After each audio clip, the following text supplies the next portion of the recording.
a pessoa muitas vezes ela vê na internet uma informação que é maravilhoso, mas na prática, quando ele realmente conhece como funciona, ele fala assim, não é para mim. Que aí é o problema da falta de diligência na gestão do patrimônio, focado especificamente em gerar comissão, ali, em gerar remuneração daquela carteira para remunerar o profissional.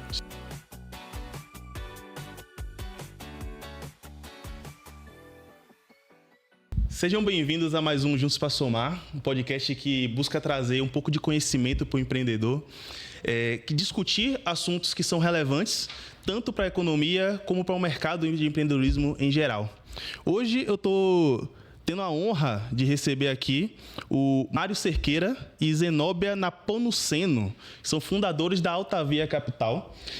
Saíram de instituições financeiras tradicionais para poder revolucionar o mercado, assim dizer, né? Eles têm uma visão sobre assessoria e gestão de patrimônio muito diferente daquilo que a gente vê no dia a dia, daquilo que a gente vê nas grandes instituições. E a gente vai conversar um pouquinho hoje aqui sobre conflito de interesse, network, mentalidade de riqueza e um novo jeito de fazer gestão patrimonial, que é muito importante e eu acho que vale a pena. Se você tem interesse sobre esse assunto, se você quer se aprofundar, a dica que eu dou é: continue assistindo, porque a gente vai destrinchar esse mercado aqui de forma, assim, excepcional. Mário, obrigado por ter vindo aqui ao podcast. Muito obrigado por estar aqui. E vamos começar, na verdade, com o básico. Eu gostaria que vocês se apresentassem para a gente e falassem de forma reduzida sobre a trajetória de vocês no mercado financeiro e de vida, assim, em geral, né? Vou deixar primeiro as damas começarem a apresentação. Prazer imenso estar aqui. Bem, minha trajetória no mercado financeiro começou em 2014. Então, tem aí já bastante tempo, né? Quase 12 anos trabalhando com isso. E passei por várias culturas, né? Podemos dizer. Eu gosto de falar assim porque são instituições diferentes que pensam diferente. E a gente acaba trazendo isso aí também para a trajetória. Trabalhei no Sicoob, trabalhei no Santander, trabalhei no Bradesco e assim foi um caminho extremamente importante para construir, né, tudo que a gente vem trazendo hoje também para os clientes de experiência, né, de mercado, como gerente de conta em várias áreas ali das instituições e por último, né, como especialista de investimentos, que foi ali um período bem marcante também na carreira. Que legal. Mas desde pequena você já pensava em estar nesse segmento? Como foi que você chegou nele, velho? Então, na verdade, assim, as coisas foram acontecendo, né? As oportunidades surgiram e ali, depois que eu já estava no Sicoob, que eu fui vislumbrar mesmo, assim, carreira nessa área financeira.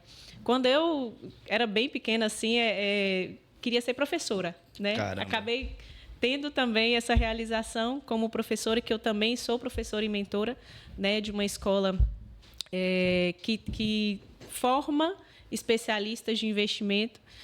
Mas, assim, na época, a minha inspiração era minha irmã, que já era professora, e era uma realidade ali que eu vivia.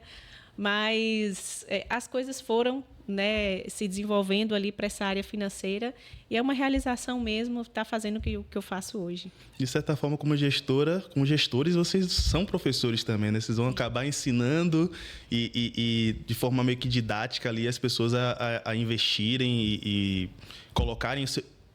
utilizar o dinheiro da forma mais correta, pode-se dizer assim, né? E aí, assim, eu também sou planejadora financeira, né, com a certificação CFP, que é uma certificação, né, que traz ali uma bagagem muito importante de conhecimento na área, bem amplo. E, assim, tem já os clientes, né, que a gente ensina muito mesmo, traz ali e ajuda eles a entender o porquê das coisas, né? Que é extremamente importante não ficar enviesado por o que viu na internet, né? E assim, buscar realmente entender as coisas para ter ali essa independência depois também e saber se guiar, né, nesse caminho. Muito bacana. E você, Mário, me conta como é que foi essa trajetória e como foi que você foi parar nesse mercado financeiro? Bom, primeiramente, não sei que horas é que as pessoas estão assistindo aí, mas queria deixar um bom dia, uma boa tarde ou uma boa noite. Dizer que minha trajetória ela foi um pouco diferente da de Zenóbia. só que em algum ponto as nossas trajetórias elas se convergem ali do ponto de vista de experiência, né? Eu comecei como funcionário público, então o meu primeiro contato no mercado financeiro foi numa empresa pública em que eu era o tesoureiro. Então eu cuidava de toda a parte de orçamento, de contas a pagar, contas a receber, relacionamento ali com os bancos para fazer o gerenciamento ali dos pagamentos diariamente. E ali foi o meu primeiro contato onde despertei interesse pelo universo de finanças, né? Isso aí foi em 2012. E aí, mais para frente, eu já estava um pouco insatisfeito de estar dentro daquele sistema ali público. Eu decidi migrar para o mercado financeiro, porque já era algo que me interessava muito, que eu estudava muito, que eu já tinha conhecimento prático de aplicar os meus próprios recursos. Sim. E aí eu decidi entrar em algum banco, né? E comecei a estudar para certificações e tal, me certifiquei, entrei num banco. E de lá para cá, já se transcorreram, acredito que 5 a 6 anos, em que eu tenho experiência na área de gestão de patrimônio, né? De assessoria de investimentos, né? Então, passei por algumas instituições também, algumas que Zenobia passou também. E sempre uma coisa deixava a gente insatisfeito, nós dois, né? A forma como esse modelo do mercado financeiro ele é tratado e em que posição ele coloca o cliente. E normalmente são de lados opostos da mesa. Então, isso foi algo que gerou inquietação na gente e foi o que motivou, no final das contas, a gente a sair das instituições tradicionais e fundar a Altavia Capital. Massa, muito bom, velho, muito bom. E me conta, só para eu entender, essa experiência no mercado tradicional, banco, eu sei que o banco hoje, quando a gente vai olhar e pensar nele em termos de cobrança, para o funcionário, para o colaborador lá, é sempre uma cobrança absurda, né? De metas e tudo mais. Como é que vocês enxergavam isso estando dentro da instituição e analisavam isso com esse olhar de investimento? Como era essa visão de vocês lá dentro das instituições financeiras, de fato? Eu acredito que, como eu falei aqui anteriormente, o cliente e o profissional eles são colocados de lados opostos da mesa. Porque necessariamente para um ganhar, o outro precisa perder, né? Existe um modelo hoje que vigora no Brasil, principalmente nas instituições tradicionais, em que existe um comissionamento ali em relação às aplicações que são feitas, isso aí trazendo o nosso universo, que é o universo de investimentos, mas isso está presente em todas as áreas dos serviços e dos produtos bancários, né? Então, eu costumo dizer que o banco ele define um orçamento e quem está ali na ponta trabalhando precisa trabalhar para entregar aquele orçamento, né? E muitas vezes a gente se via numa posição de que, esse produto aqui eu não recomendaria para um familiar meu e nem tampouco colocaria na minha carteira. Só que em função de você estar dentro de uma estrutura comercial, de uma instituição que está pagando o seu salário, você muitas vezes se vê obrigado a sugerir determinadas aplicações que você vê que não fazem sentido ali para a realidade do cliente, não fazem sentido ali para a estratégia de investimentos e que muitas vezes essa estratégia de investimentos ela sequer ocorria porque em função da quantidade de clientes você sequer tinha tempo para montar um planejamento ali coerente para cada um dos seus clientes, né? Então eu vejo que existe esse conflito muito grande entre a instituição financeira e o cliente e esse conflito ele acaba colocando sempre em evidência não o cliente, e sim a instituição, o que ela deseja alcançar ali em termos de resultado, de retorno para os seus acionistas. Então essa é a percepção que eu tenho. E assim, durante toda a trajetória, né, eu sempre busquei entender, conversar com o cliente. Então, apesar de não ter tanto tempo, né, quando você está na rotina de banco, de atendimento ao público, aquela correria, e tem que atender fila, e assim, mas eu ainda buscava conversar, entender, sabe? Então, assim, existe produto para todo tipo de cliente. E eu acho que o que mais fere hoje, né, o mercado como um todo, essa parte bancária, é as pessoas querendo fazer a todo custo, né? Então, assim, buscar, né, eu sempre busquei direcionar, apesar de ter muita coisa ali na rotina, né, do bancário, do especialista, ali dentro das instituições que não fazem tanto sentido realmente e acaba demandando muito tempo que você poderia estar fazendo, né, direcionando para as demandas que o cliente realmente precisa. Mas, assim, eu acho que o que falta hoje, já trazendo esse ponto aqui, nos profissionais, é justamente ter essa visão, né, de conversar, de entender a realidade do cliente para direcionar o produto correto. E não simplesmente falar assim, não, você precisa disso aqui, vamos fazer isso aqui e tal, não explica direito o que é o produto.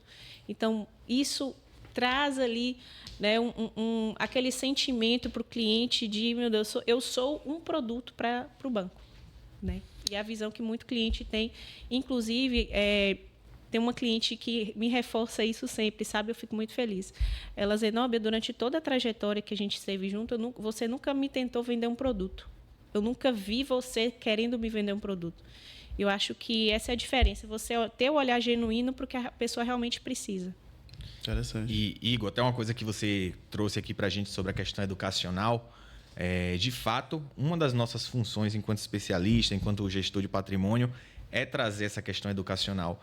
Porque o que a gente percebe durante muitas interações que a gente teve com centenas de clientes ao longo da nossa trajetória, a gente percebe que o cliente ele é muito carente de informação. Muitos clientes são carentes de informação. E eles meio que se veem vulneráveis ali de não saber se aquilo que está sendo oferecido de fato faz sentido, é aquilo realmente que o especialista dele está recomendando, né? Então, muito por conta dessa carência de informação. Então, um dos nossos principais papéis também é munir esse cliente de informações para que ele venha a tomar melhores decisões ou até para que ele venha a entender melhor algumas recomendações que são passadas ali de estratégia para a carteira dele de investimentos ou para a contratação de um crédito, de um seguro, de qualquer decisão financeira. O cliente que ele está mais instruído, ele é um cliente que é mais difícil de ser enganado, por exemplo, pela instituição, pelo profissional que está atendendo ele. Então, a gente vê como um papel crucial da nossa missão aqui com a Alta Via é trazer também esse tipo de informação para o cliente, é trazer esse papel educacional para ele. Eu diria eu até discordaria um pouco de você, que eu acho que, na verdade, o maior problema hoje não é nem que o cara não tenha informação. Ele tem muita informação errada. Então, você entra na internet, é um monte de guru que fala um monte de coisa absurda sobre investimento. Todo mundo acha que é especialista em investimento, todo mundo acha que entende alguma coisa sobre investimento. E tem muita gente que entende e também usa de má fé, né, para poder inflar o mercado e ganhar ali nos spreads ali de valorização. Como é que vocês enxergam essa parte meio sombria do mercado financeiro para melhorar a educação também dessas pessoas, né? Eu vejo que as pessoas, às vezes, elas acham que simplesmente pegar essa informação e colocar em prática vai resolver o problema, sabe, da vida, assim. E acreditam cegamente no que vem na internet. Então, quando a gente fala de trazer a informação para o cliente, de munir ele de informação, é explicar o porquê das coisas, como eu até trouxe. Porque, às vezes, simplesmente falar, não, aplica nisso aqui, ou coloca isso aqui, faz isso. A pessoa, ou ela acredita cegamente e faz, e lá na frente ela vai quebrar a cara, né? Ou ela simplesmente não faz por não saber em que ela está colocando o pé. Sim. Então, assim, essa questão, né? Então, eu sempre busquei trazer isso também, a gente sempre traz isso, né, nas reuniões com o cliente e tal, e até mesmo nas aulas ali com os alunos, né, que eu ensino sobre isso, como lidar com o investimento na prática, como lidar com o cliente, é justamente ser didático na explicação para que o cliente, por mais que ele seja completamente leigo na área, ele consiga entender a lógica, sabe? Para não ficar perdido. E ali, a partir disso, ele começa a entender as coisas, a ter curiosidade também de saber e pegar na fonte correta. Porque essa conscientização com o cliente de explicar o porquê que precisa ter informação, mas não é em qualquer lugar que ele vai ter essa informação, né? Tem um profissional de confiança que ele possa ali buscar, né, entender melhor as coisas e não simplesmente ir lá na internet e querer se informar, sabe? E essa disponibilidade excessiva de informação que a gente tem hoje na internet, um dos motivos também dos clientes tentarem ali seguir às cegas gurus, influenciadores, é porque existe uma crise de confiança no modelo tradicional. Se não existisse essa crise de confiança, você não precisaria estar buscando informações de forma alternativa. Não que eu esteja recomendando aqui que as pessoas simplesmente fechem os olhos e não vão buscar informações por conta própria. Mas muitas vezes essas informações elas são trazidas e confrontadas com aquele profissional que está prestando o atendimento, porque não existe uma relação de confiança plena com aquele profissional. justamente não existe essa relação de confiança porque o mercado ele já está um pouco saturado desse modelo em que se empurra produto, em que se pensa ali primeiro na prioridade da instituição ou do profissional em detrimento ao cliente, né? Então, muito dessa questão educacional, eu costumo dizer assim, não existe bala de prata, não existe o investimento que vai salvar a sua vida e que vai fazer você ficar milionário no curtíssimo prazo. As pessoas que conseguiram, de alguma forma, enriquecer no curtíssimo prazo, pode ter certeza que a maioria delas foi por sorte, foi um mero acaso. E você conseguir replicar isso hoje no mercado é muito difícil. Então, mais vale você ter uma estratégia, uma estrutura de investimentos, a gente chama de asset allocation, né? É o quanto você vai ter ali disponível do seu recurso em cada classe de ativo. Vale muito mais você ter uma estratégia bem definida, no longo prazo ela vai te dar muito mais resultado do que você focar ali em produtos específicos, A, B ou C, ou o produto da moda, ou a criptomoeda que vai explodir nos próximos anos e que vai fazer você ficar rico. Então, seguir uma estratégia bem definida, ela é muito mais importante do que você ficar tentando acertar o market time, ali, o tempo correto de comprar e de vender, de entrar e de sair em determinado ativo, ou de acertar qual ativo que vai multiplicar o seu patrimônio por 1000 vezes nos próximos anos. Aquela máxima que eu sempre gosto de falar, que quem quer dinheiro fácil acaba se frustrando, né? Sim. Então, você tem que ir e ter sempre uma cabeça de crítica. Deixa eu criticar essa informação que está chegando até a mim, deixa eu entender o porquê que esse cara está me falando isso, onde é que tá. Até porque, acho que posso estar errado, mas o que é que eu acredito? Eu acho que todo investimento vai ter um resultado, mas talvez o resultado daquele investimento não seja bom para você, mas seja bom para outra pessoa, dado o que ela está esperando de vida, o que ela está esperando de proposta. Então, você não pode pegar a mesma receita de bolo e sair replicando para todo mundo, né? Cada um tem seu objetivo de vida, tem suas necessidades do dia a dia, sua necessidade mensal, então não dá para poder replicar. Eu acho que esse é um dos quesitos que eu vejo muito as pessoas errarem no dia a dia. Ele quer o prático e quer o ficar rico rápido. Ah, não, o cara comprou a moeda XYZ que subiu não sei quantos % e ficou rico. Ah, vou comprar também. Só que ele compra quando já foi anunciado que subiu e é a hora que o cara está começando a descer. Porque se ele ficou rico, ele começou a tirar o dinheiro de lá. Sim. E a moeda vai baixar de preço. Então, até essa lógica as pessoas não conseguem entender, né? Eu acho que falta ainda muito o mínimo de conhecimento e de discernimento sobre como funciona a economia de fato, né? É o famoso FOMO, né? Fear of Missing Out. É o medo de ficar de fora da nova grande tendência que vai deixar todo mundo rico. Então, isso faz com que as pessoas busquem ali a informação quando ela já aconteceu, Sim. entrem no momento errado, no momento que quem já comprou lá atrás está realizando lucro. Então, ela compra na alta e logo em seguida o ativo acaba caindo. O cara está realizando um lucro em cima das pessoas que estão entrando na hora que descobrem que o negócio deu alta, né? Simples assim. Exatamente. Isso que você falou assim, é extremamente importante quando a gente traz o ponto de... Cada pessoa tem um perfil, cada pessoa tem uma história de vida, um objetivo, metas para cumprir. Então, o investimento ele tem que estar alinhado com isso, né? É muito fácil você chegar no banco hoje, lá no seu aplicativo, e falar, não, eu tenho perfil moderado, eu vou seguir essa carteira aqui. Mas e aí? Lá tem as informações que você precisa de qual o prazo que você vai precisar desse recurso, para que você vai utilizar.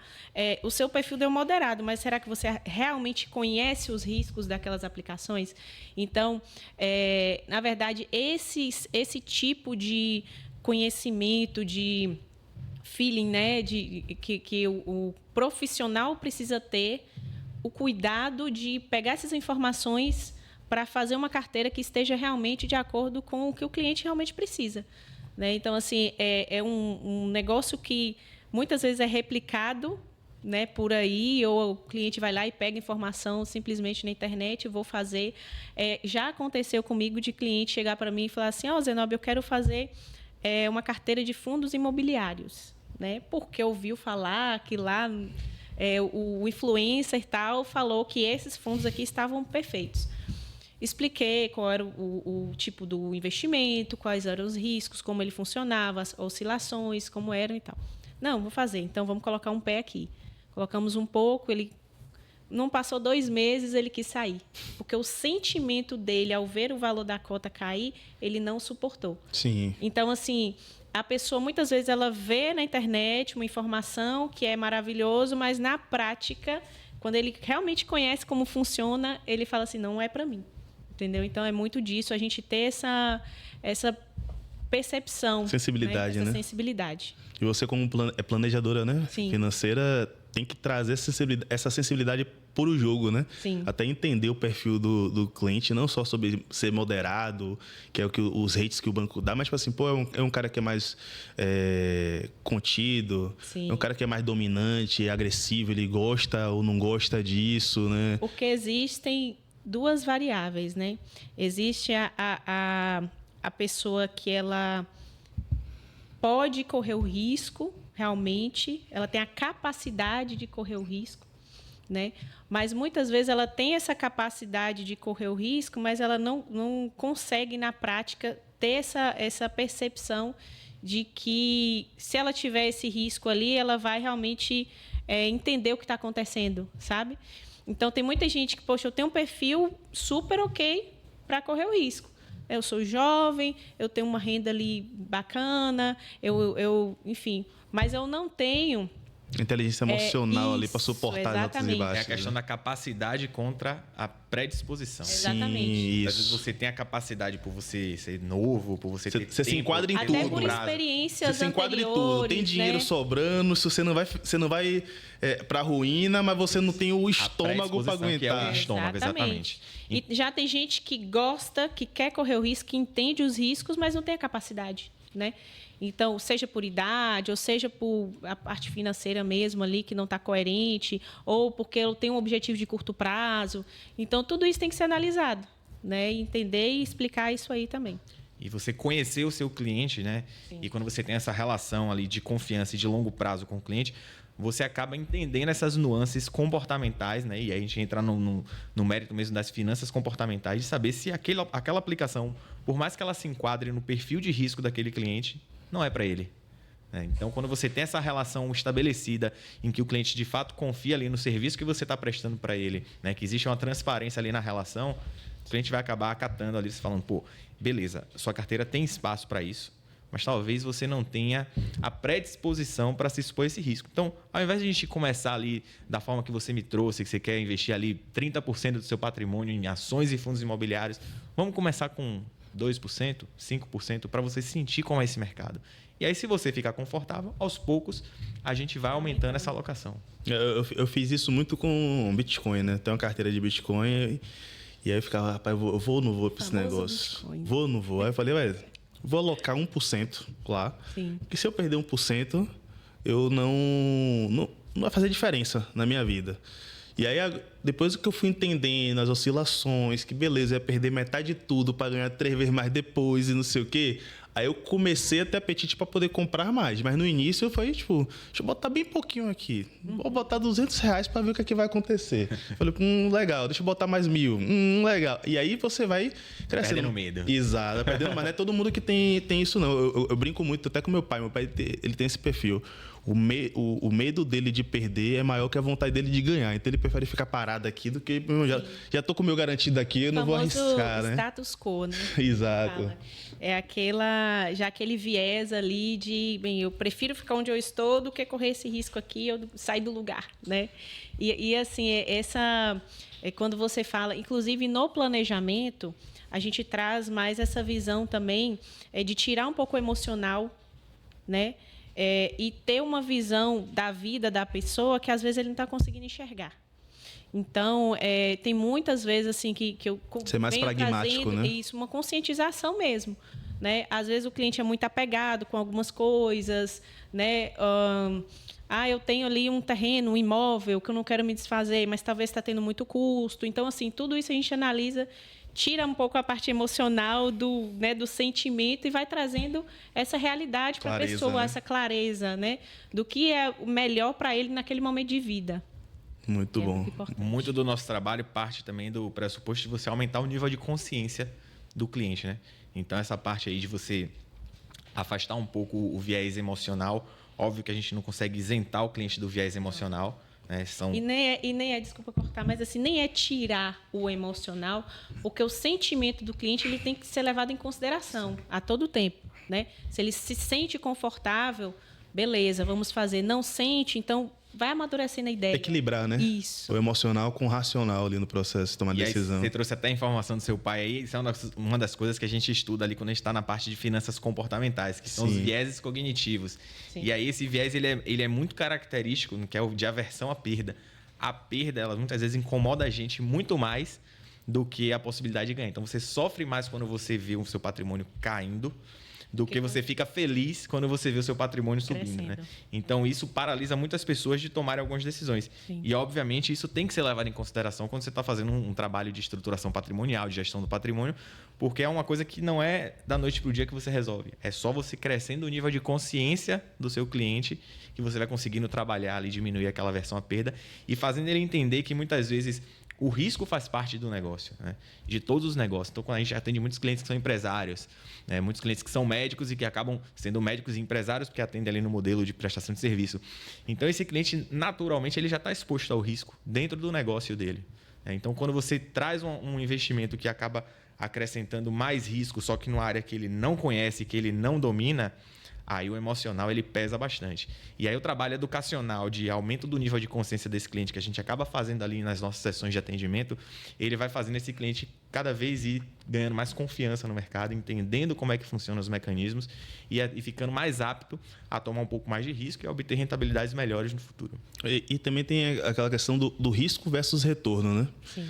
Que beleza, você vai tomar mais risco, mas qual o retorno que é esperado disso? Será que o risco que eu estou tomando está coerente com o retorno que eu estou tendo? Isso, coerente. A palavra é exatamente essa. Que às vezes você tem um risco elevado, vai para um retorno mínimo. Sim. É melhor realmente você nem correr esse risco. Agora, você tem um risco, mas que se tudo der certo, tu vai ganhar muita grana.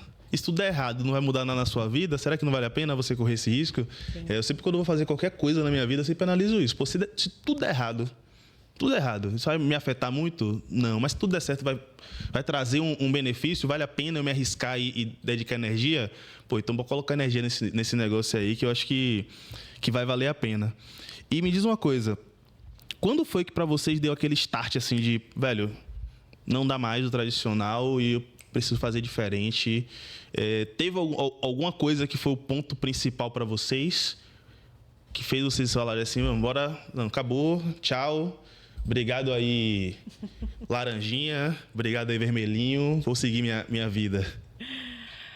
Eu acho que muito da percepção de valor agregado, sabe? Assim, no seu atendimento, no quanto que você pode entregar para aquele cliente que você não está conseguindo, sabe?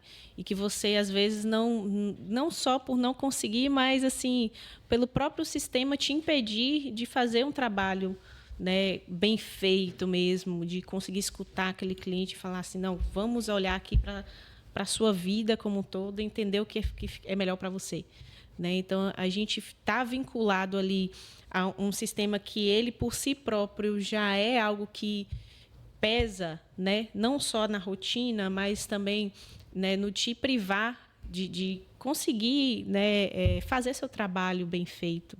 Então, assim, essas coisas vão acontecendo e vão trazendo para você essa percepção de assim, poxa, eu poderia muito mais, eu não estou conseguindo. Isso aqui está me travando. Entende? Show. E para você, Mário? No meu caso, muito disso que Zenobia falou e muito uma questão da minha personalidade. Eu sou uma pessoa muito dinâmica. Sim. E às vezes eu me sentia um passarinho dentro de uma gaiola de ouro, sabe? Quando você tem ali bons benefícios, uma boa remuneração, sabe, uma segurança ali de que no mês a mês você vai ter seu salário ali certinho. No mercado bancário vocês vivem bem, né? Isso. Vocês vivem bem. A gente é bem remunerado, a gente tem bons benefícios, mas ao mesmo tempo você se sente muito preso, muito engessado de que coisas que você acha que seriam muito boas para o cliente, agregaria muito valor no atendimento daquele cliente, você simplesmente não consegue entregar porque você está dentro ali de um escopo que te limita tanto em termos de portfólio, do que você pode ou não pode fazer, do que você pode atuar, dos problemas que você pode trazer para o cliente, dos problemas que você pode resolver do cliente e das soluções que você pode apresentar para eles. Então, quando você está num vínculo de exclusividade, você acaba sendo um preposto daquilo que aquela instituição tem a oferecer, né?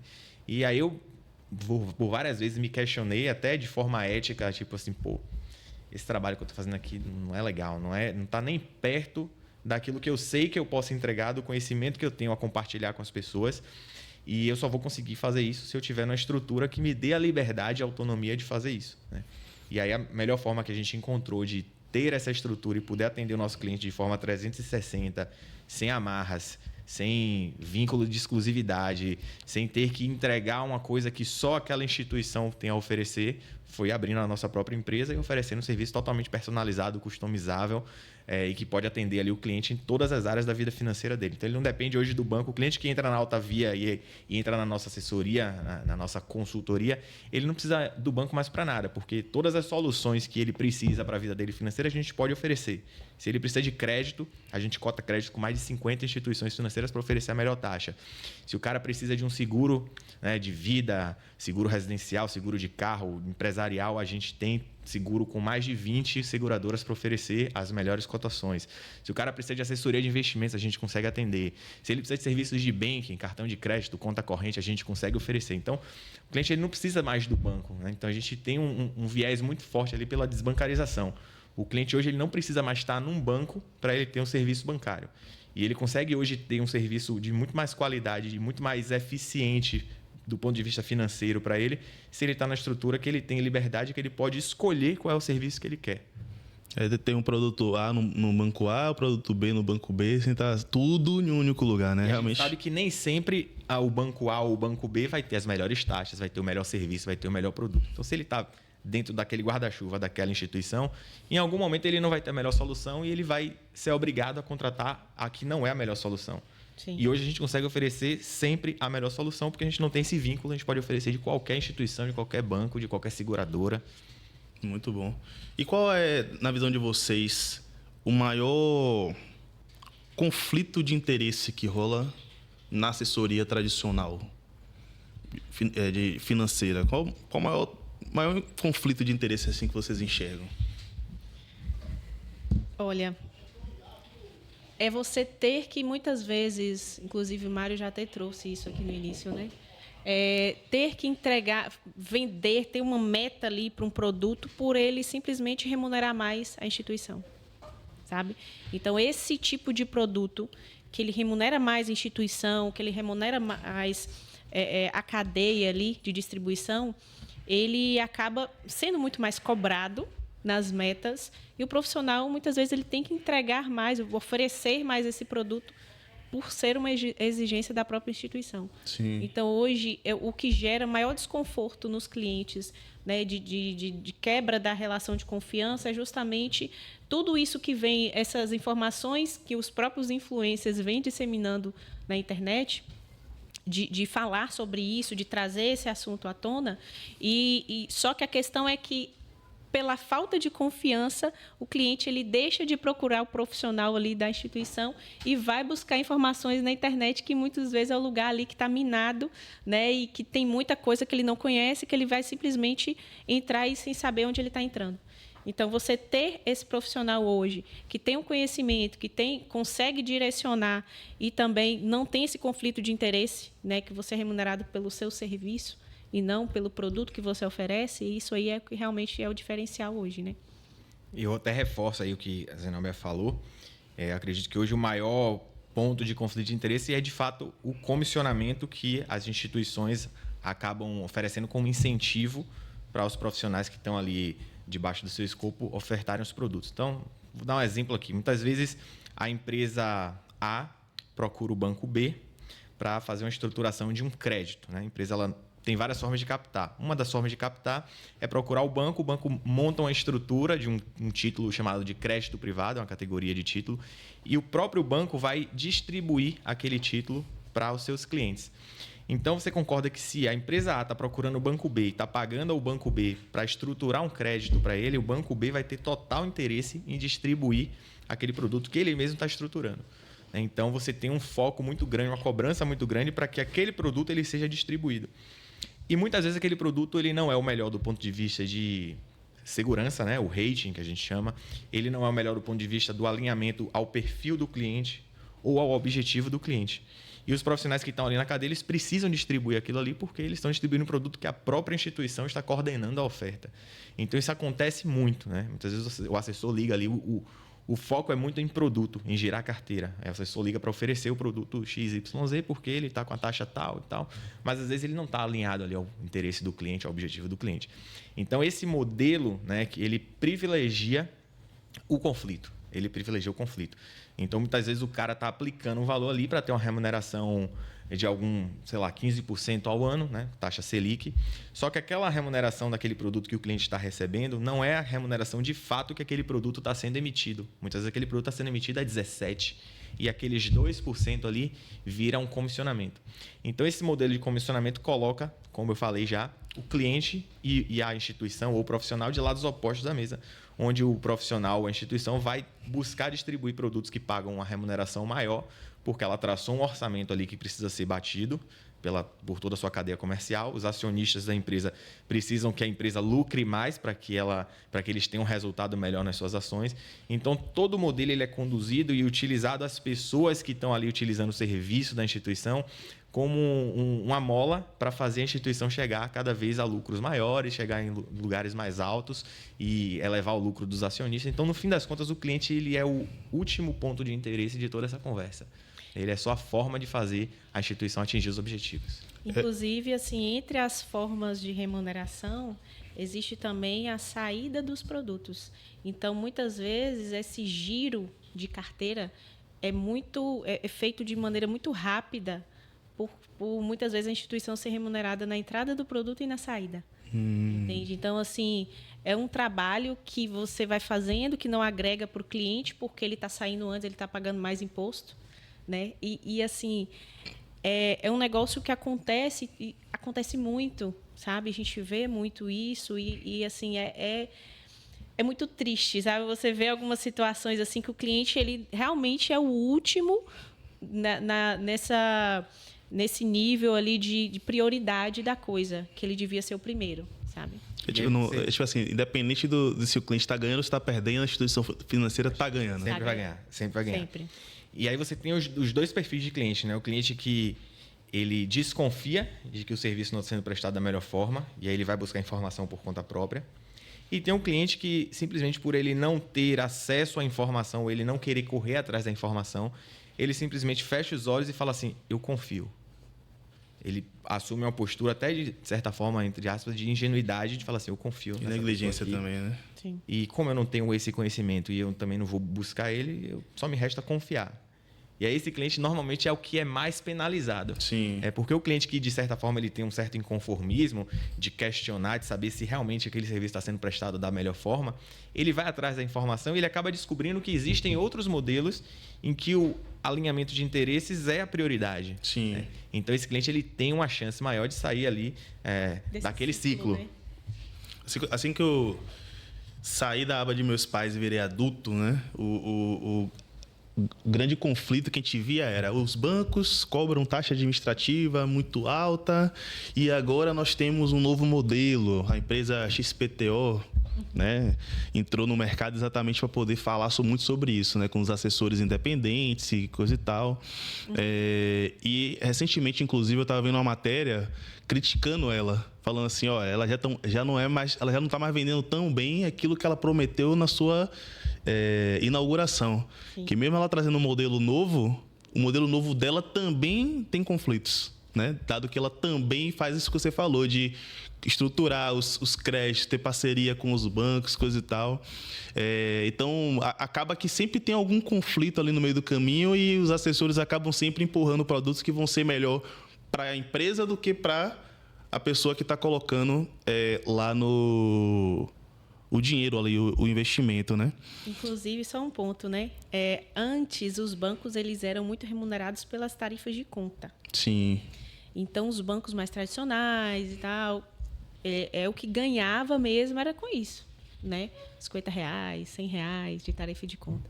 Depois que os bancos digitais chegaram, que revolucionou o mercado e que, né, todos vieram aí isentando essa tarifa de conta, essa cobrança para que a pessoa tivesse uma conta, aí eles começaram a buscar meios para ganhar mais, né?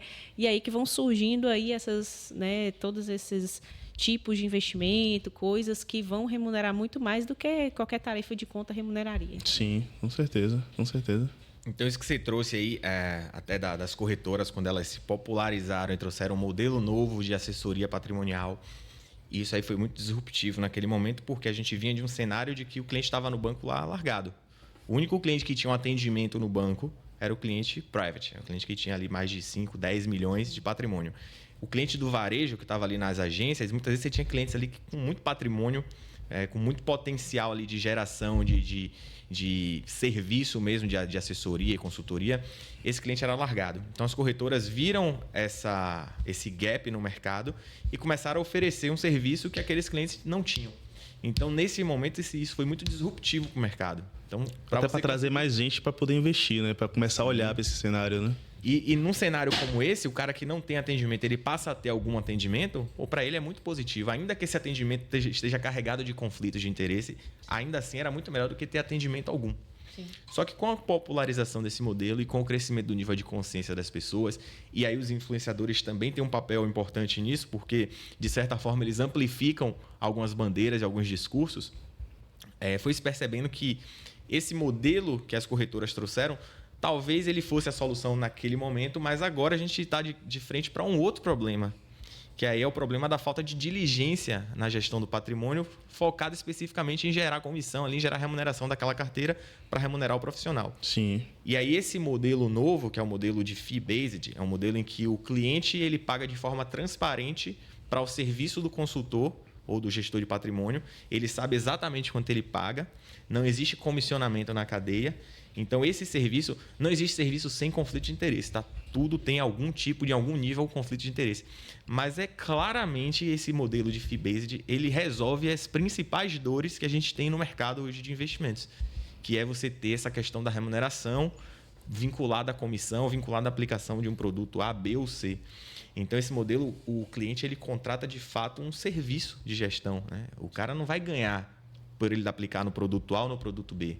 O cara vai ganhar à medida que o patrimônio desse cliente sobe. Então, se o patrimônio do cliente aumenta, a remuneração do consultor, do gestor de patrimônio, aumenta junto. Então, é um modelo que acaba trazendo alinhamento e colocando agora os dois, o cliente e o profissional, do mesmo lado da conversa, né? Buscando exatamente os mesmos objetivos. Então, esse modelo ele resolve as principais dores do modelo que a gente tem hoje no Brasil. É um modelo que já é muito popular nos Estados Unidos.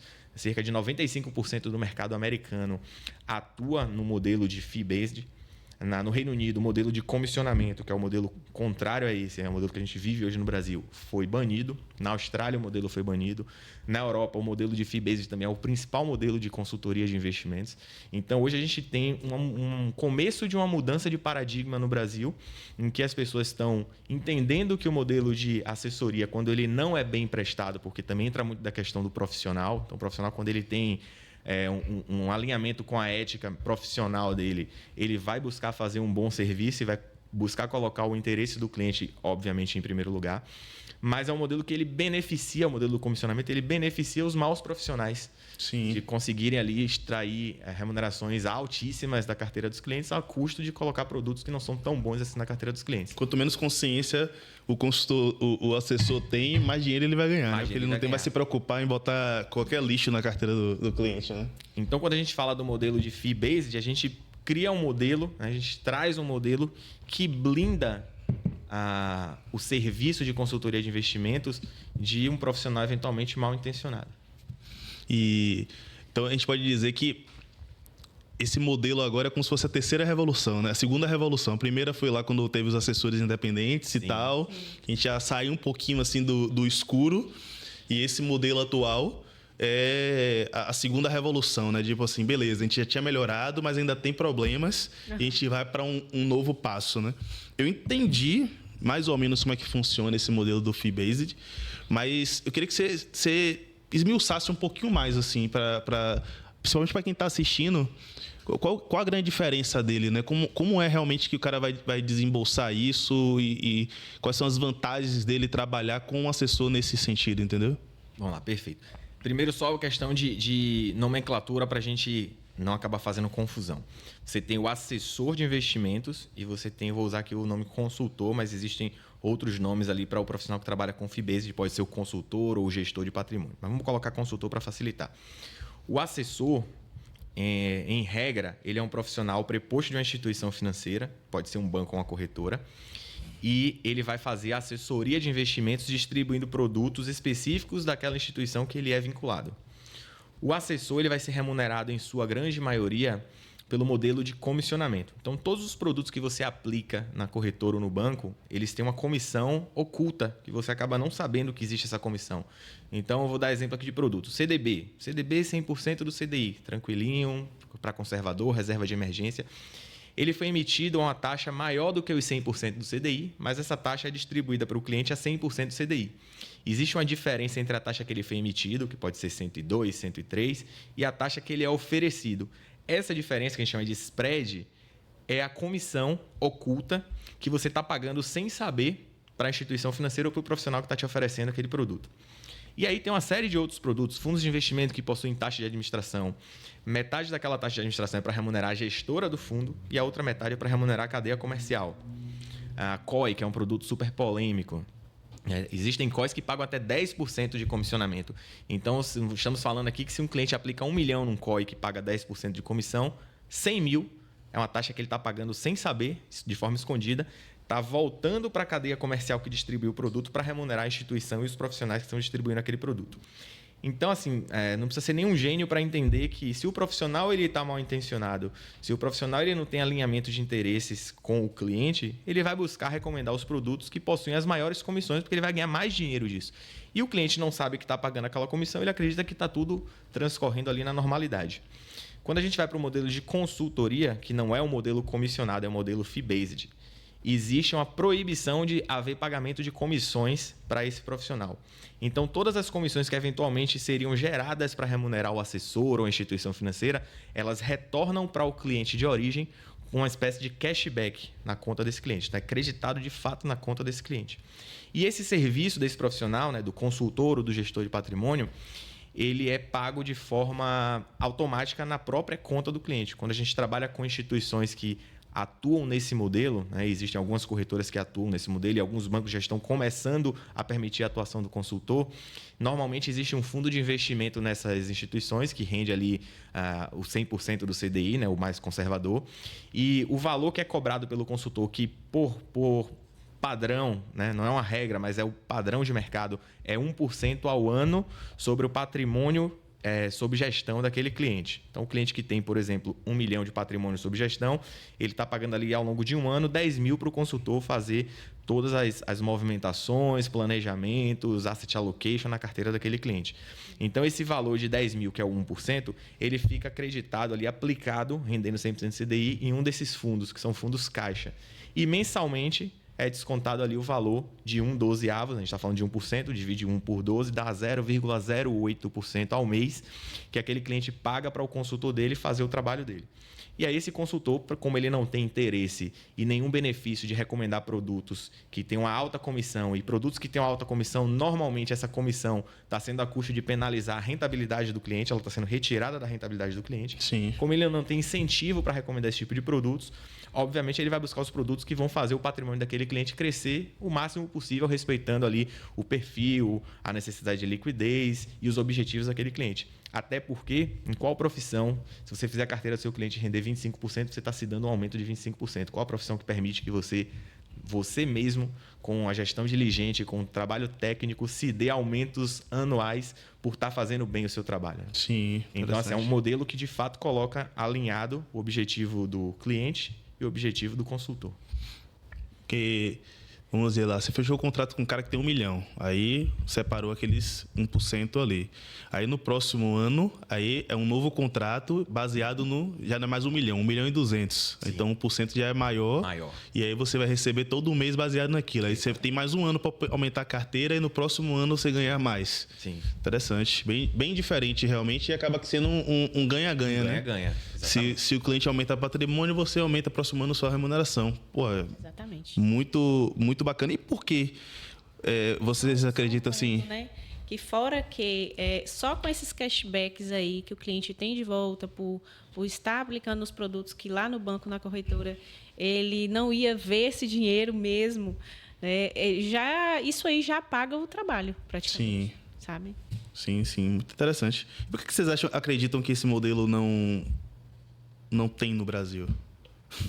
não pegou no Brasil, que demorou tanto para vir para o Brasil? Na realidade, a gente está num ponto de inflexão do modelo tradicional e esse novo modelo, né? Então, tem mais ou menos aí uns 3 a 4 anos que esse modelo vem se popularizando no Brasil, né? E aí com a atuação forte de alguns influenciadores que acabaram até adquirindo escritórios de consultoria financeira e levantando essa bandeira junto. Isso é muito importante para a democratização desse serviço para todos os brasileiros, porque é um serviço que não tem perfil. Sim. Não existe o perfil ideal de cliente para ter esse serviço. Todo cliente, né, se ele tem preocupação com o patrimônio dele, com os investimentos dele, com o serviço que ele recebe, ele deveria estar nesse modelo.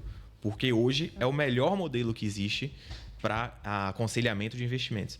Então, a mudança ela não ocorre da noite para o dia, né? Não é algo que vira. Até as próprias corretoras, quando trouxeram o modelo de assessoria, não foi algo que virou da noite para o dia. Foi um processo que levou anos. As pessoas se conscientizarem, entenderem o que elas estão fazendo, entenderem para onde elas podem ir e fazer essa migração. Mas hoje a gente já tem um movimento bem interessante, né, de pessoas migrando para o modelo de fee-based, saindo do comissionamento e indo para o fee-based, e a gente acredita que esse modelo só tende a aumentar cada vez mais à medida que o tempo vai passando.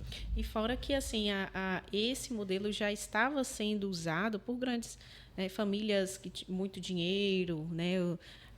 Então, assim... Os multifamily offices. Os multifamily offices, eles já atuavam dessa forma, só que era um negócio muito menos acessível, né, no mercado. Restrito a grandes famílias que possuíam patrimônios de centenas de milhões de reais. Só eles tinham acesso a esse tipo de serviço. Sim. E aí, hoje, com acesso à informação e tecnologia, esse serviço está sendo democratizado e qualquer pessoa que está hoje no varejo, ela consegue ter acesso a esse mesmo serviço. Exatamente. E existe alguma meta para o consultor? Tipo, beleza, é 1%, mas eu tenho que atingir determinado volume de retorno para o cliente. Existe isso ou não?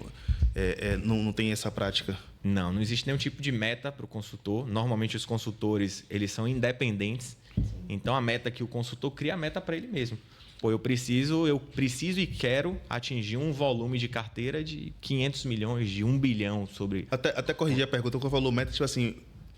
sua meta com seu cliente, um exemplo. Pô, beleza, é 1%, mas se eu conseguir fazer tal coisa, vai ser 1,5%. Vocês têm esse tipo legal. De prática? Beleza. Existe essa possibilidade, tá? E tudo na consultoria ou na gestão de patrimônio, ela é alinhada de forma transparente com o cliente. Sim. Então, por exemplo, vamos supor que eu vou atender um cliente que ele tem uma carteira bem sofisticada, com muitos produtos, com ações, com cripto, com tudo isso.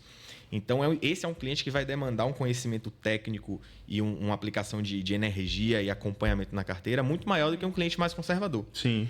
Então, nesse caso, um cliente como esse, o consultor ele tem liberdade, o cliente tem liberdade também para aceitar ou não, propor um modelo de consultoria em que vai se cobrar o FII de 1% ao ano, mais uma taxa de performance sobre o resultado que superar, por exemplo, o CDI. Então, eu posso chegar para você, Igor, sua carteira é uma carteira bem sofisticada, eu vou fazer o melhor trabalho que eu puder e vamos fazer um modelo de bonificação aqui, eu vou te cobrar 1% ao ano e tudo que eu superar o CDI no mês a mês, eu recebo 10% do que superou. Então, vamos supor que a sua carteira CDI 15% hoje, sim, a sua carteira rendeu 20%. Em cima desses 5% a mais, 10% eu levo como bonificação por eu ter prestado um bom serviço e ter conseguido superar o CDI. Mas não é padrão, né? O padrão é que se cobre 1% e apenas isso. Eu pergunto isso porque quando a gente fala de grandes fortunas, né? Isso acaba sendo um incentivo a mais para o consultor fazer um trabalho melhor ainda no processo, né? Que ele sabe que, se eu extrapolar aqui a média de mercado, ainda vou ter um bônusinho para poder, no final, de novo, ganha. Todo mundo ganha, o cliente ganha, o consultor ganha. E aí a gente acaba melhorando mais ainda essa performance no final, né? Isso, com certeza. Mas até na pergunta que eu respondi, falando sobre a questão de meta, nós não temos meta, né? Nós podemos nos definir uma meta pessoal de eu quero assessorar, eu quero aconselhar um volume patrimonial de clientes de 500 milhões. Só que até nisso a gente tem muito cuidado e muita diligência, porque se a gente assessora muitos clientes, obviamente o nível de serviço ele não vai se manter o mesmo. Se eu estiver assessorando, por exemplo, 30 clientes, vai ser diferente de eu assessorar 100 clientes. Então, o meu tempo ele é escasso, né? Então, até por isso, a gente pensa na Altavia de forma que ela vá se expandindo ao longo do tempo e a gente vá trazendo novos bankers novos gestores de patrimônio para atuarem junto com a gente conseguir dar capilaridade para o negócio, né? E, por outro lado, também é um serviço que ele é extremamente exclusivo, não é um serviço massificado, não é um serviço padronizado, é um serviço muito individual, muito customizado. Então, por isso, a gente tem que ter muito cuidado com a nossa fome de crescimento para que a gente consiga, de fato, prestar um serviço de excelência para o cliente que enxerga valor nesse serviço. E fora que assim a gente buscou não somente fazer a consultoria de investimentos, mas também trazer o serviço de planejamento para unir, né, os objetivos e assim ser muito mais coerente com o que o cliente deseja. Então, se o cliente ele tem uma meta, né, de vida, eu quero atingir isso, ou eu quero não só na questão dos investimentos, mas comprar um imóvel, alavancar o meu patrimônio, enfim, organizar meu orçamento para eu conseguir juntar mais também. Então, esse trabalho feito em conjunto, ele tem um resultado muito melhor, né, do que feito de forma separada, ou o cliente simplesmente fazer lá o seu orçamento por conta própria, ou tomar as decisões sozinho, sendo que a gente consegue, junto com ele, desenhar esses objetivos e trazer muito mais resultado para ele, né, ao longo do tempo aí. Então, existe o cliente que vai fazer muito sentido receber o serviço de planejamento financeiro, né? E esse cliente não tem renda, não tem volume. Qualquer cliente. Pode ter o cliente que tem 50 milhões de patrimônio, mas é desorganizado financeiramente. Ele Sim. precisa ter uma visão melhor de para onde vai o dinheiro dele, de qual é a melhor forma dele aplicar o dinheiro, seja para fazer uma expansão patrimonial ou seja para investir de fato. E tem um cliente também que está começando agora, acabou de formar na faculdade, está começando a trabalhar, precisa já pensar ali em como é que ele vai comprar o imóvel, como é que ele vai comprar o carro, trocar o carro. Então, esse cliente ele vai para o planejamento financeiro, ainda que ele não tenha recursos ali para investir, mas o planejamento financeiro vai dar ele visão e vai dar ele ali uma série de metas que ele precisa cumprir para que ele se torne um cliente investidor. E existe o cliente que já tem patrimônio relevante e que ele precisa do serviço de gestão patrimonial. E aí esse cliente ele vem para a vertente de gestão de patrimônio, em que ele vai receber provavelmente o melhor serviço que ele já recebeu na vida dele de gestão de patrimônio, para que ele possa de fato multiplicar esse patrimônio, pensar até em sucessão patrimonial, pensar em como é que ele vai transmitir esse patrimônio dele para os dependentes dele, como é que ele vai aumentar esse patrimônio fazendo uma expansão, adquirindo novos imóveis ou expandindo o negócio dele na empresa. E em todas as frentes que esse cliente precisar do atendimento, seja para comprar um equipamento novo para a clínica ou para a fazenda, ou queira comprar um novo imóvel, a gente consegue trazer a melhor solução do ponto de vista financeiro para que ele realize esses objetivos. Que bacana, velho. E me conta uma coisa, você até deu uma pincelada aí, eu queria entender qual é a visão de futuro que vocês têm para a empresa, né, de crescimento. Como você falou, né, quanto mais a gente cresce, vai trazer mais pessoas. Como é que vocês enxergam os próximos 12 meses, 2, 3 anos daqui para frente? Perfeito. Os próximos 12 meses, a nossa meta imediata é abrir o escritório físico para que a gente consiga receber os clientes, a gente consiga fazer eventos, fazer reuniões, né? E aí, a partir do momento que a gente tem o nosso escritório físico, a gente começa a fazer a expansão de profissionais. E aí trazer profissionais sêniores com experiência no mercado para que eles conheçam o modelo, ou muitos que já conhecem, que estão a fim de fazer a transição também, de sair do modelo tradicional, venham agregar aqui, venham conseguir entregar o serviço que a gente tem, a nossa metodologia de serviço, para mais pessoas aqui na Bahia. E aí, para 2 anos, 3 anos, 5 anos, a gente pensa de fato na expansão da Altavia para o Brasil, iniciando pelo Nordeste, pegando ali algumas cidades-chave no Nordeste, mas a ideia é que a gente consiga oferecer um serviço de abrangência nacional. Hoje, a gente já consegue oferecer e atender clientes em qualquer lugar do Brasil, mas a gente quer ter um posicionamento físico nas principais cidades do Brasil. Que bacana, velho, que bacana. E qual é a importância vocês enxergam do network nesse crescimento, né? Eu acredito que, na verdade, até a gente conversou aqui antes de começar o podcast sobre essa questão, né, de ter uma carteira de cliente, de se conectar com outras pessoas. Como é que vocês enxergam esse cenário na Bahia? Eu recebi até pouco tempo atrás aqui, não sei se vocês conhecem, Roberto Valverde, que ele é meio polêmico quando ele fala aqui da Bahia, que, principalmente Salvador, sobre essa falta de capacidade de interação entre os empresários, de crescimento, de mentalidade de crescimento aqui. Como é que vocês enxergam isso? Porque eu acredito que deve ser ainda uma barreira de entrada muito grande, né? Esse assunto com empresários e pessoas que tenham esse capital para poder investir, né? Ainda tem muito aquela questão de assim, não, meu gerente do banco. Eu acho que assim, o profissional que ele ainda não aprendeu a conectar com pessoas, ele está muito atrás, assim, sabe? Então, não só quando eu falo pessoas, começa pelo cliente. Sim. Né? O cliente é a nossa principal ferramenta ali de crescimento, porque é ele que vai divulgar nosso trabalho, é ele que vai indicar para outras pessoas, é ele que vai ampliar muito a nossa rede ali de contatos, né? E a começar pelo cliente e no dia a dia mesmo, de falar, né, de conversar com pessoas, de interagir, porque quem não gosta de pessoas não pode relacionar com pessoas, né? Então, você tem que estar aberto tanto a essas conexões, que pode ser em qualquer lugar, na padaria, onde eu for ali, eu estar me vendendo, né, como profissional, como pessoa, com posicionamento, onde eu estiver. Então, essa eu acho que é a ferramenta assim, para o nosso trabalho realmente crescer.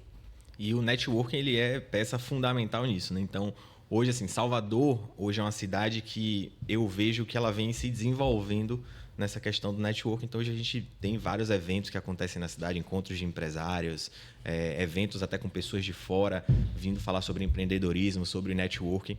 Então, assim, o profissional que ele atua com pessoas, atendendo pessoas e que ele depende de expandir a rede dele para ter sucesso, e é o nosso caso, ele precisa ir atrás disso, né? Não dá para ficar esperando o cliente cair do céu. Bater na porta. Você tem que ir atrás. Você tem que ser visto, você tem que conversar com pessoas, você tem que participar de eventos, você tem que falar do que você faz. Muitas vezes você conversa com uma pessoa aqui que você acabou de conhecer, olha, faço isso, faço aquilo outro, trabalho com isso e tal. Pô, toma um cartão meu aqui. E aí aquela pessoa, em algum momento, nunca se sabe, ela pode lembrar que recebeu um cartão seu, porque ela se conectou com você ali naquele momento. E tem que ser uma conexão de fato genuína, não é aquela conexão interesseira. Você tem que falar do que você faz porque você ama o que você faz. Sim. Porque você tem brilho nos olhos com aquilo, né? E, invariavelmente, quando as pessoas percebem a sua verdade, as pessoas percebem quando você está sendo sincero, quando você ama aquilo de fato. Em algum momento, ela vai ter uma oportunidade, ela vai lembrar daquela conversa, ela vai lembrar de você e ela pode falar para um, falar para outro, dar o seu cartão para outra pessoa. Então, assim, o networking ele é peça fundamental no sucesso de qualquer negócio, de qualquer empreendedor. Então, a gente tem que correr atrás mesmo, de fato, buscar os locais de networking, participar, ser visto e falar sobre o que a gente faz.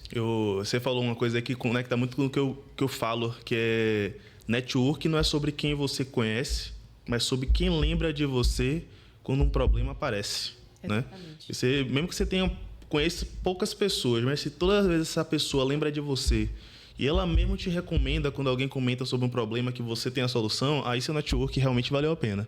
Né? Então, não é, às vezes, nem sobre quantidade, mas sobre a qualidade daquela interação e de fazer com que as pessoas lembrem, de fato, de você. Tornar referência naquela área que você atua, né? Exato, exato. Então, isso é extremamente importante, no final das contas, né?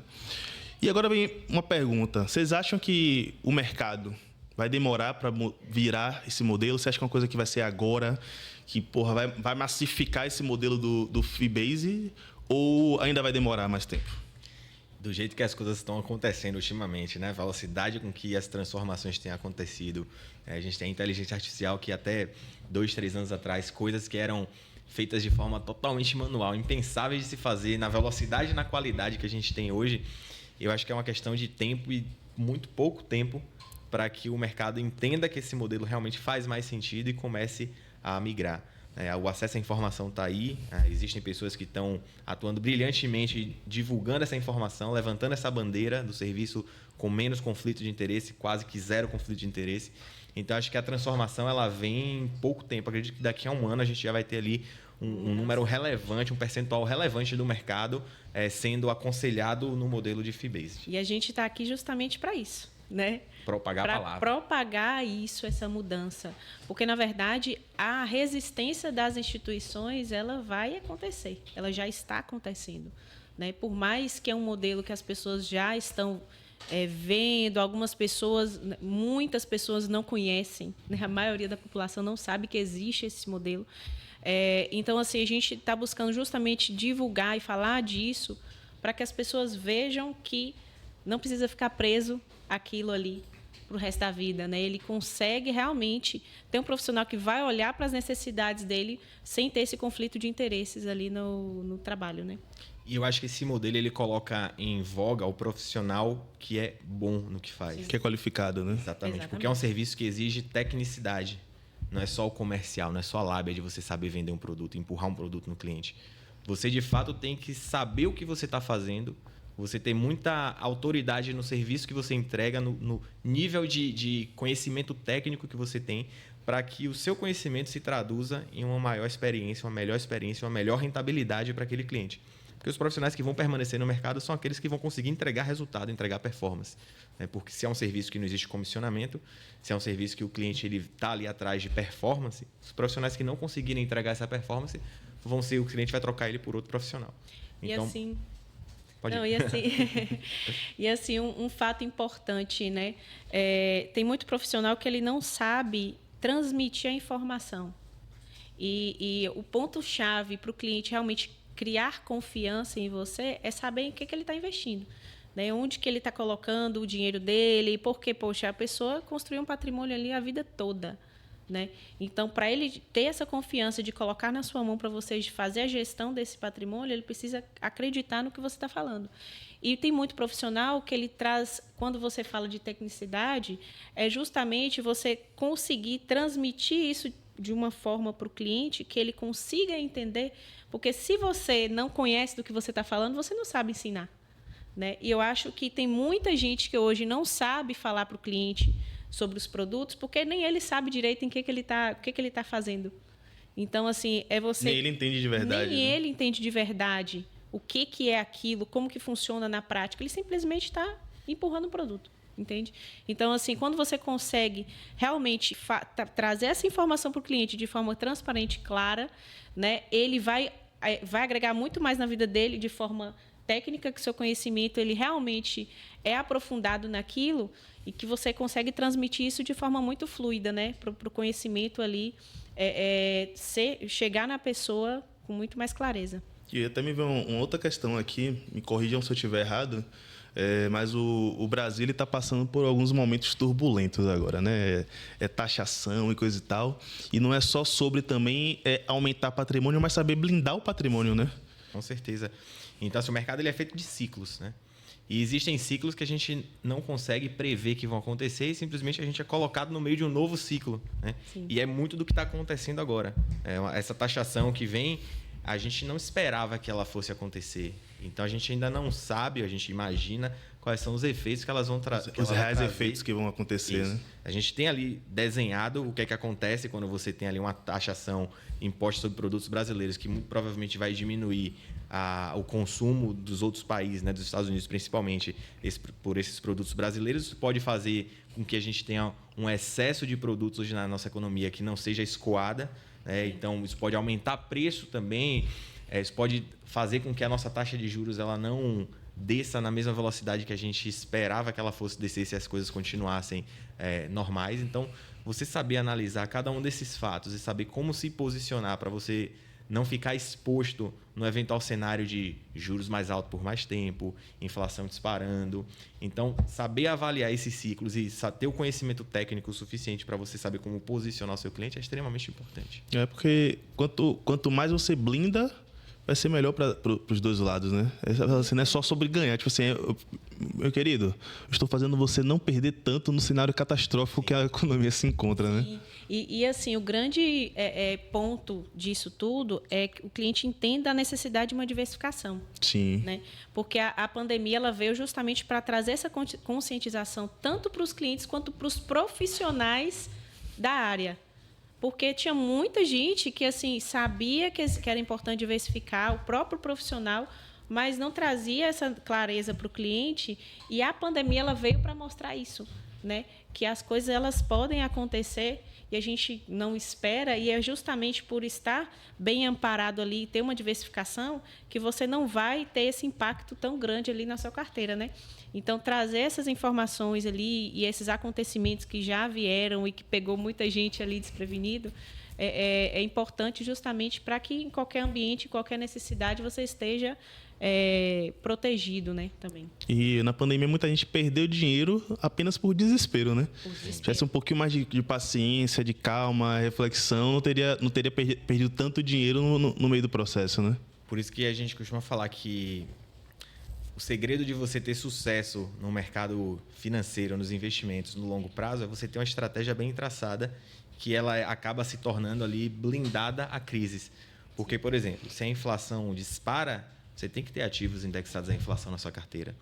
Se a inflação desce e os juros sobem, você tem que ter ativos que são indexados a juros. Então, você tem que estar preparado para qualquer cenário. Se o dólar explode e o câmbio da gente se desvaloriza e o dólar vai lá para cima, você tem que ter exposição à moeda estrangeira. Então, por isso que vale mais você ter uma estratégia bem definida no longo prazo do que você ficar buscando acertar ali o momento de mercado para comprar mais ou vender mais algum ativo. Óbvio que existe esses posicionamentos que a gente chama de posicionamento tático, né? Sim. E fazer essa leitura prévia, quando você tem um profissional que vive disso, que está tendo acompanhamento também de várias áreas de especialistas ali em macroeconomia, em internacional, em mercado interno, que vão estar trazendo os insights e dando os direcionamentos para que a gente possa fazer posicionamentos táticos que façam sentido em determinado ciclo econômico, faz muita diferença também. Mas não substitui você ter uma estrutura de investimentos bem planejada, um asset allocation, que é você definir de fato o que é que você tem que ter para o seu perfil em cada classe de ativo. É isso que de fato vai fazer no longo prazo você ter sucesso. Muito bacana. Rapaz, este falou assunto pra caramba aqui. Se deixar, eu levo aqui até amanhã fazendo um monte de pergunta que eu acho que 90% das coisas que eu estou perguntando aqui é dúvida minha sobre o assunto. E acredito que quem está assistindo a gente também deve estar curtindo bastante nosso papo.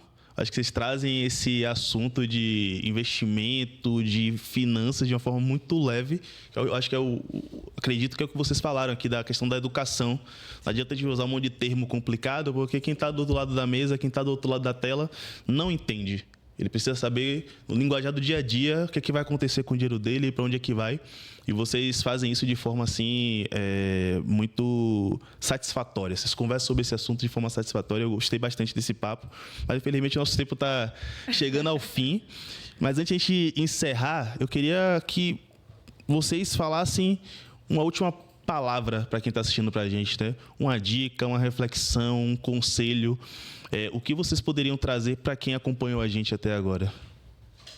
Tá. Primeiras damas. Você saiu dessa, né? Para dar tempo de pensar.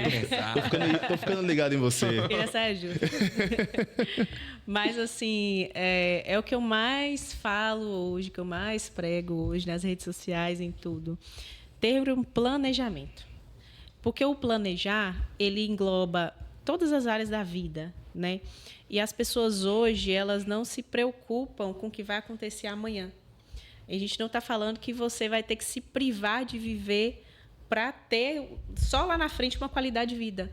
Mas é organizar, é ter prioridades também, né? Então, assim, a gente vê tanto, né, as pessoas se perderem em meio às dívidas, os gastos ali, imprevistos que acontecem, não tem uma reserva, não tem um planejamento de aposentadoria, acha que o INSS vai ser ali, o que receber do INSS vai ser suficiente para manter uma qualidade de vida e não vai ser. Receber de onde, bem?